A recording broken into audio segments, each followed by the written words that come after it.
മടിയിൽ അംഗത്തളർച്ചയോടെ കിടക്കുന്ന വീരന്റെ വയറ്റിൽ കുത്തുവിളക്കിന്റെ തണ്ടുകൊണ്ട് ആഞ്ഞുകുത്തി മാറ്റാൻ കൂട്ടത്തിലേക്ക് ചാടി രക്ഷപ്പെട്ടവൻ ചെന്നു. കൊടുഞ്ചെടികൾ പിന്നെന്തൊക്കെ പാട് നടക്കുന്നുണ്ട് പാണത്തികളുടെ നാട്. ഈ സംഭാഷണം നമ്മുടെ ബഹുമാന്യനായ മുഖ്യമന്ത്രി ശ്രീ പിണറായി വിജയനെ കൊണ്ട് പറയിപ്പിച്ചാൽ എങ്ങനെയായിരിക്കും അദ്ദേഹം പറയുകയായിരുന്നു?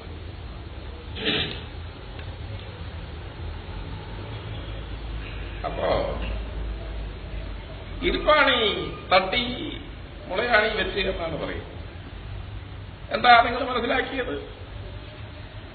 നിങ്ങളെ പാണന്മാര് പാടി നടക്കുന്നുണ്ടല്ലോ ഇരുപാണി തട്ടിയത്. ഞങ്ങൾക്ക് ഇരുപാണി തട്ടേണ്ട കാര്യമില്ല.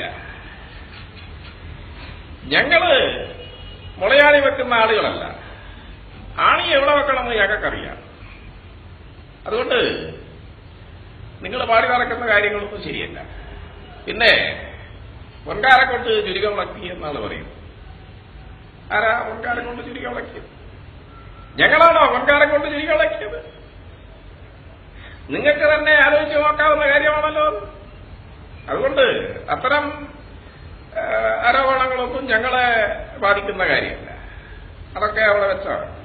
പിന്നെ CPM-ന്റെ അണികൾ പിന്നെയും ബാക്കിയാണ്. 16 പിന്നെ 16 പണം കൊടുത്തു എന്നാണ് പറയുന്നത്. ആരാ 16 പണം കൊടുത്തത്? പണം കൊടുക്കാനാണെങ്കിൽ അത് നിങ്ങളുടെ കയ്യിലല്ലേ പണമുള്ളത്? ഞാൻ ചോദിക്കട്ടെ, നിങ്ങളുടെ പാണന്മാർ പാടി നടക്കുന്നുണ്ടല്ലോ. കൂടി CPM തകർക്കാൻ പറ്റും. CPM ഇതുകൊണ്ടൊന്നും പിന്നെ നിങ്ങളെ പാണന്മാർ പാടി നടന്നത് കൊണ്ടൊന്നും CPM-നെ തകർക്കാൻ നോക്കണ്ട. CPM അതിന്റെ ജീവിതം പിന്നെയും ഒരുപാട് കാലം ബാക്കി. അതുകൊണ്ട് അതൊന്നും നിങ്ങൾ വിചാരിക്കണ്ട.